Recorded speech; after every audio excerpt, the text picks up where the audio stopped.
Hey guys, my name is Peeks. Welcome to the Afro Hair Cafe brought to you by ZANJOO.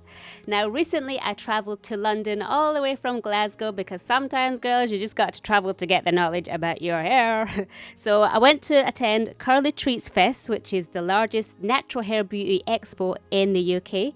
I got the chance to speak to you beautiful attendees about all your hair secrets and tips and styles. There was also some of your top bloggers in there, so I got a chance to speak to them and pick their brain about some of their natural hair tips. And there was so many products and things to kind of discover, and I got a chance to speak to some of the natural hair experts in there. So grab yourself a cuppa because this is a feature-length video, and enjoy Curly Treats Expo. Now you got some beautiful braids in your hair. Yeah, my mum does my hair, so my mum helped me do this. She used to be a hairstylist, but now she just does my hair for free. Right, so you got your own personal stylist. We're all super jealous about you.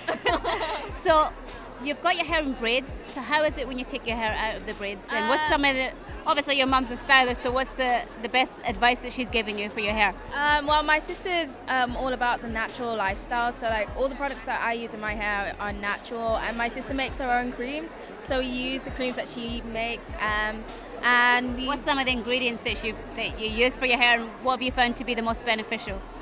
Shea butter and rosemary oil. Rosemary oil is a savior. My edges were not looking good when I came back from America, but as soon as I used some rosemary oil, they're growing back and strong now. So. There's a lot of girls that are saying, how much, how often, and whatever. So how do you use the rosemary oil then? I use it every night before I go to sleep. I use some castor oil, black seed, Jamaican castor oil, and I mix some rosemary oil and just massage them into my edges.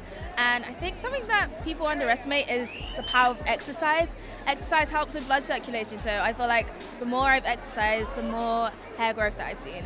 So there is obviously all different types of people and hair types and stuff. So basically, a lot of people are just starting out their journey, and coming from Glasgow, it's quite new. Having events and things like that as well. So what's one of the most important things that girls can get out of coming to a natural event, as in not just to come and watch us on YouTube? I think one of the great things is meeting other people.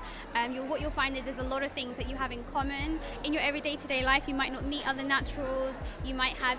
Just speaking to other people with natural hair, you learn tips. You see other people that have the same hair type or texture as you, and it's a great way, to ask them what products do you use, what works for you, and just exchange tips and just kind of create a network and just know you're not alone. Because I remember when I first was natural, I was the only How many years ago was that? That was 3.5 years ago.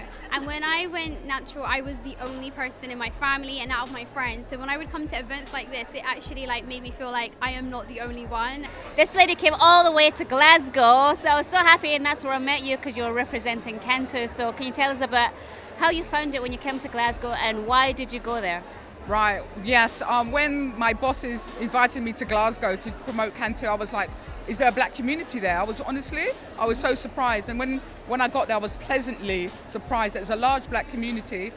They were really excited about Cantu products, and a lot of them actually came and were telling me that they use Cantu.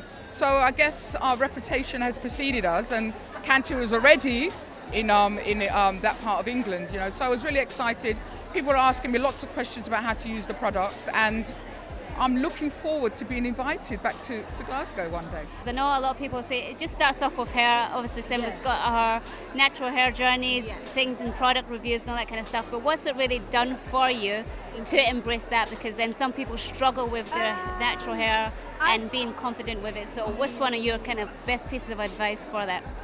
To embrace it. So for me, I always think if I have a mini-me or my nieces and stuff, I want them to feel confident. I grew up with a Caucasian mother. She had blonde, straight hair. So naturally, I didn't have anyone around me to build my confidence. So I seeked out looking for someone. So I think in terms of what it's done for me now, when I'm walking down the road and I see these little girls looking at me and they're probably thinking, I'm going to probably look like her. There's so many people now around to be able to identify with. And I think that's what's really important. So I'm so happy now there's these hair show events. The magazines are getting a bit better, and the media and things like that. So I'm to people, make sure you're showing your daughters people out there that allows them to feel confident in the break. So for me, it just makes me feel like I'm doing something for the younger generation that I never had.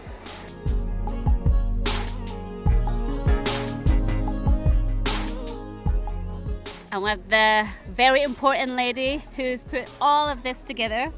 So here's congratulations on all the success of Curly Treats Festival, formerly known as Natural Hair Week, and your name is? being the best. Right, okay, it was a lot there, my Afro went blank. All right, so why did you decide to put on the event to start off with, and you did touring around the UK, and now only here in London? Why is that? And I had to travel all the way from Scotland to come here as well.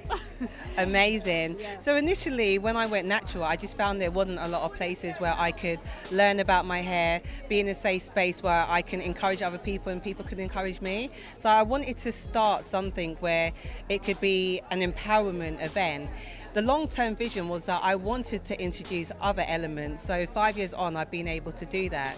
Initially, it was great to go to other cities like Leeds, Birmingham and Nottingham, and I do want to go back there one day. But what I notice is London always sells out and people come from around the country to London. So it makes sense to have one big grand event in one place, and that means that I can make it bigger and better rather than having events everywhere and only giving it a standard sort of output. And that's what we're trying to get to. So for girls out there who are starting on their journey, something that maybe you could have told yourself when you were starting on your natural hair about embracing it, and also healthy hair. Because you can grow all you want and then you're destroying it along the way, it's not going to make no difference. So what would you tell yourself? I would have told myself that shrinkage is my friend and not my enemy, because during my journey I learned that shrinkage is actually a sign of healthy hair, so which I never knew. So that's something for me, because so many times she's like, I don't want my hair to be short after you wash it, you blow dry it, you try and make it long because that's what looks good, but actually when it comes to the health of your hair, shrinkage is the one. So yeah. That's it. Good stuff. For me, I would just say embrace every stage of the journey. There are different styles you can do at every different length, and it's just so diverse. So you don't really have to stick to one style. So get creative, get exploring, get learning. It's fun. It's a journey. Enjoy it. So yeah, that would be my advice. There's so many things when you're starting out on your journey. There's so many products to choose from. So maybe for someone who's first starting out with their product journey, and maybe when it comes to taking weather into consideration, because I'm from Scotland and the weather's very different, obviously, as you said, international as well. So how important as well is climate? Climate plays a big part in what we do and how our hair reacts. With a person who's starting out, I always say, take time out. Understand what you're working with first of all.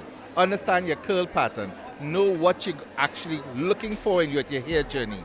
Do I want long, luscious hair? Do I want to keep it short and funky? Do you want to get long, actually luscious curl type or wash and goes? What do you really want out of your hair? So basically, why did you decide to go for this beautiful natural looking style? Because a lot of people associate weave with maybe just long and straight, but you've gone for that. So can you tell me, why did you go for that kind of style, and how do you maintain this look? So the reason I like this style is because it looks very natural, and this is what I want my natural hair to grow to be like. So I'm kind of trying to picture what my hair will be like and kind of prepare myself for that mentally. So how I achieved this hair, it's basically a wig that I made with some Mali braiding hair, and for the curls I just used hot water and some flexi rods. So I just take it off at night and put it back on in the morning.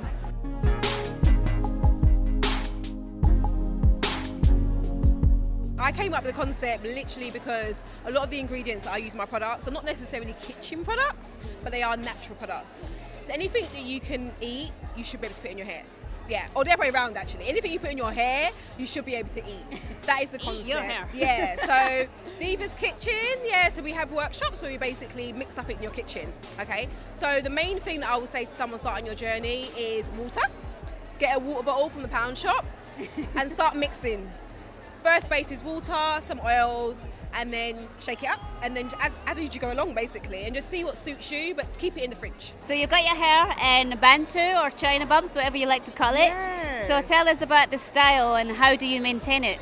Well, this style is it's called a Bantu knot, and it's actually a traditional African hairstyle from an African tribe called the Bantu tribe. And the style should last me minimum 2 weeks upwards. but I wouldn't keep it in for more than a month because you've got to wash it in between. And I'm just going to moisturise it and spray with water and maintain it that way. So one of these types of hairstyles, I mean, like for me, like sleeping would be an issue because my neck and all that kind of stuff, I always think, oh, how do you find it when you're sleeping and how do you keep it moisturised as well? Well, I actually cover it with a silk satin scarf, the same as usual, and thankfully they just stand back up again in the mornings because I sleep on my side, so it's not a problem. My name is Suzanne, but my Instagram is Ghanaian Cows, so I blog about natural hair. Right, so basically that's what we're all here for, to get hair tips and stuff. So how did you come to hear about Curly Treats and how you participate in? So my friend Curls Natural, she owns this brand on Instagram, and she basically wants to promote self-love and self-growth. So I'm just here to help support, put the word out there because I think it's really important, for us to identify ourselves with who we really are. And so what's maybe one of the key messages that you want girls to take away from that about self-love? Because obviously it's more than just hair, so what would you say? It's more than just about hair. For me personally, I am Ghanaian. That's why my name on Instagram is Ghanaian Cows. So for me, about self-love and self-acceptance, really accepting who you are from the actual root, I think that's one of the most important things that you can hold dear to your heart, because at the end of the day, that's what makes you, you. And if you can accept that, then you're flawless. Now, when it comes to natural hair, my children have got two different hair types. My girl's got different hair, and my son's got very kinky, coily hair, but my girl's hair is growing very long and stuff. But should children have a regime as such? And if so, why is it important? I think so, very much so. It helps with the health of their hair, encourages healthy hair and scalp. It's very important to have a good routine and to use good products. The important thing is to use really, really good products that are beneficial for their hair, that don't contain sulfates, parabens and all the rest of it that we are all starting to learn and know now. So I think it's very, very important. It helps their hair, as long as you obviously work out what's best for them and their hair and not look at other people's hair and the advice they give. It's what's specific to their type of hair. Well, some of your favourite products, because you got lovely curls here. Thank you. So how did you achieve it? Is it a wash and go or whatever? And what kind of products do you look at put into it? Because you've got colour as well in your hair. Yeah, so I use a Shea Moisture mask. And how I started my hair today was coconut oil, and I think it's the OGX coconut cream. You can get in Tesco's. Yep. And a diffuser. Yeah. Top tips for using a diffuser, because some people say wait till your hair's dried in a bit, or no, you got to use it from the get-go. So what's your best way for how do you achieve your curls with your diffuser? I think for me personally, I just go straight into it, head over and just use my diffuser, just circulate around. I mean, I'm not a professional, so I don't really wait for it to be like, 50% dry. I just do it straight. But anyway, so you're working with Creme of Nature, and I've actually just used the products. I shot a video and I used the hair colours. Okay. So it's one of the main questions I get asked, what was the hair colour that I was using? So what is it about their hair colours you think is so popular? I think with their hair colours, the fact that it also helps to moisturise your hair, I think that's one of the key things, because people are looking for something that won't make their hair too dry, won't make their hair too ashy, or will help with frizz and stuff. And I think with the hair colour, it actually does that for you. So it gives you a really good curl, a really good colour, but at the same, it also helps to moisturise the hair to keep it nice and healthy. So if you are using colour, what's one of the things that you should look for when you're colouring at home? And how do you maintain it? Because obviously as well, when you use red, it can fade quite fast as well. So what's some of your top tips? In terms of colouring, I would say to use something that's very easy to apply. Also use something that it's not too harsh in terms of making the hair very dry, because most hair colour products you will find once you finish applying it to your hair, you've washed your hair then becomes very crispy and you always need to moisturise. So one of the top tips would be to always moisturise, whether that be with a daily moisturiser, for example, like the Butterlicious moisturiser right here. It's very light and weightless, so you can use that. Also just make sure that in the night time you still do, I don't know if some people wrap, I don't know if you wrap your hair, so you might want to, you do, so you might want to basically part your hair in 4 sections, do your little twist or your little plait and wrap it in the morning, open it up and just comb it out. And just again, always keep your hair moisturized and hydrated, and also drink a lot of water.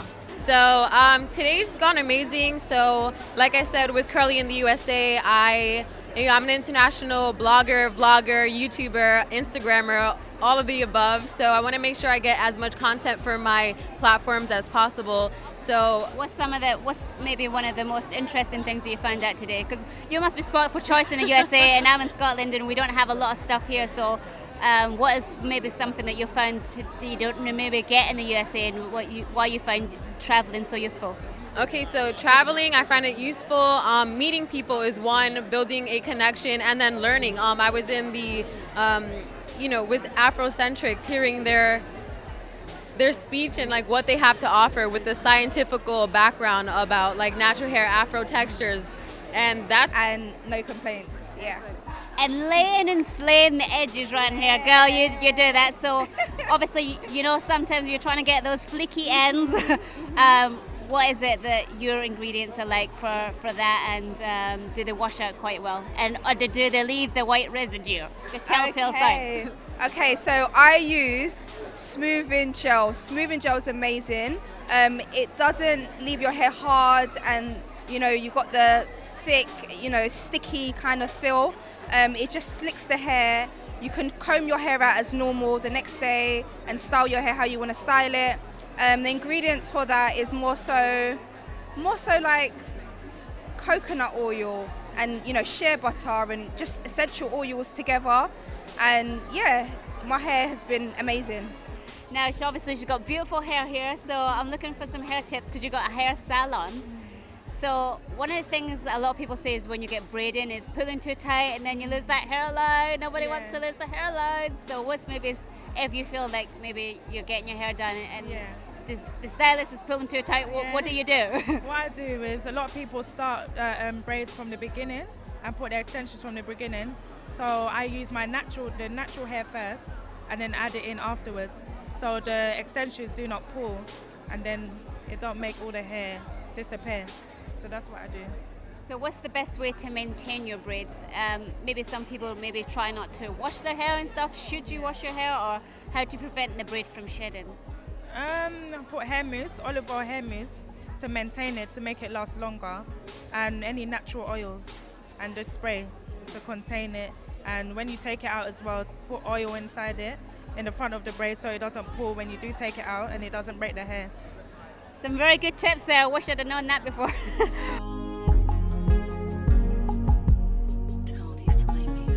Well, I hope you ladies enjoyed that. Did you get some nice tips? Please share some of your stuff down below. Did you actually attend the show? Let me know if you guys travel for any of that kind of stuff. But really, what I'm hoping for is things like this to be happening here in Glasgow. But I will be putting on events here in the form of Afro Hair Cafe. So make sure that you sign up to our mailing list and drop me some comments down below.